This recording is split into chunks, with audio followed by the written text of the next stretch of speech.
안녕하십니까, 한승열입니다. 2022년 6월 21일 화요일 중앙일보 신문 기사 중에서 두 가지를 요약해서 여러분께 말씀을 드리도록 하겠습니다.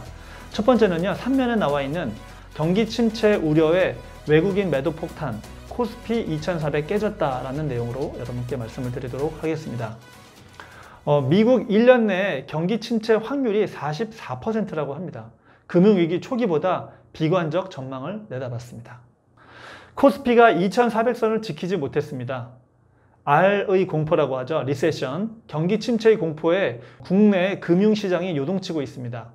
미국 중앙은행이 긴축에 속도를 내면서 경기 침체 우려가 커진 탓입니다.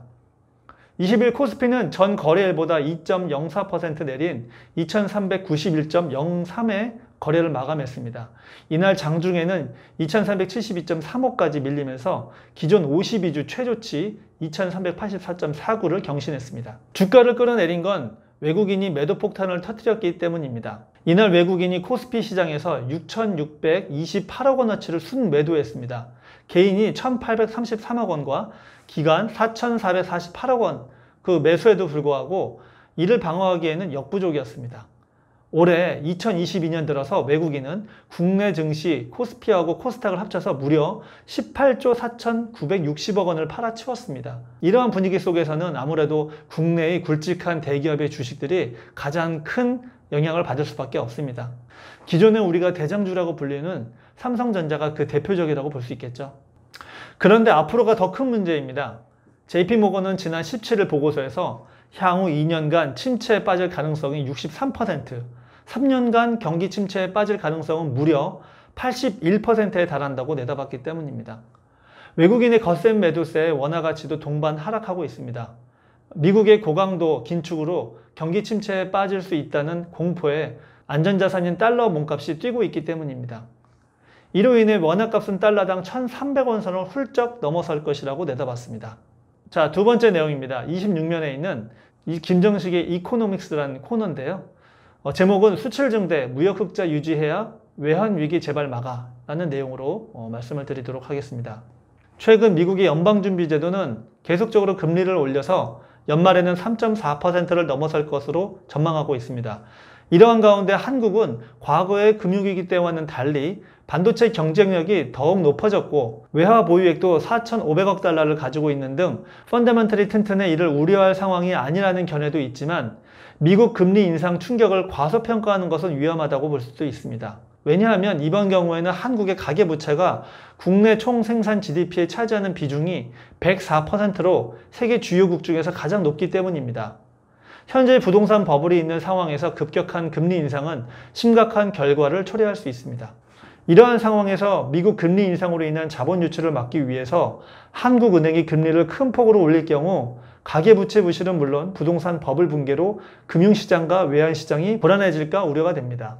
과거 사례를 보더라도 미국이 단기간에 금리를 3%포인트 이상 올릴 경우 한국은 예외 없이 위기를 겪은 적이 있습니다. 자, 또한 무역수지 악화도 문제입니다. 자, 우크라이나 사태로 원유와 원자재 가격이 급등하자 원유를 전량 수입하고 있는 한국으로서는 무역수지 적자로 전환되고 있습니다. 또한 중국의 코로나 확산으로 성장률이 둔화할 경우 중국에 대한 수출이 감소할 것입니다. 재정적자의 무역적자까지 쌍둥이 적자가 지속할 경우 성장률은 더욱 둔화되고 국가 신뢰도는 하락할 가능성이 높습니다. 여기에 또 다른 문제가 하나 더 있습니다. 일본과 중국의 근린 궁피파 정책입니다. 과거에도 미국의 금리를 인상할 시기에도 일본과 중국은 완화적 통화 정책으로 대응해 왔습니다. 즉, 환율을 높여 자국의 수출을 늘림으로써 무역 수지를 흑자로 유지하면서 경기 침체를 피하는 전략을 사용해 왔던 것입니다. 실제로 구로다 일본은행 총재는 완화적 통화 정책을 언급했으며 중국 인민은행 역시 지급 준비율을 내리고 기준금리를 인하하고 있습니다. 문제는 일본과 중국의 이러한 저금리, 고환율 정책이 한국의 수출 경쟁력을 악화시킬 수 있다는 점입니다. 1997년 그리고 2008년 당시 외환위기 때 일본과 중국은 이러한 전략으로 미국 금리 인상에 성공적으로 대응했고 반면에 한국은 위기를 겪은 경험이 있습니다. 이번에도 이와 같은 상황이 반복될 수 있다는 점이 우려됩니다. 그렇기 때문에 우리나라는 일본과 중국의 완화적 통화 정책에 대응하는 것도 중요합니다. 원화 환율의 상승폭을 일본 엔화 환율 상승폭과 비슷하게 관리해서 원엔 환율이 100엔당 1000원 선에서 크게 변동하지 않도록 유지해야 할 것입니다.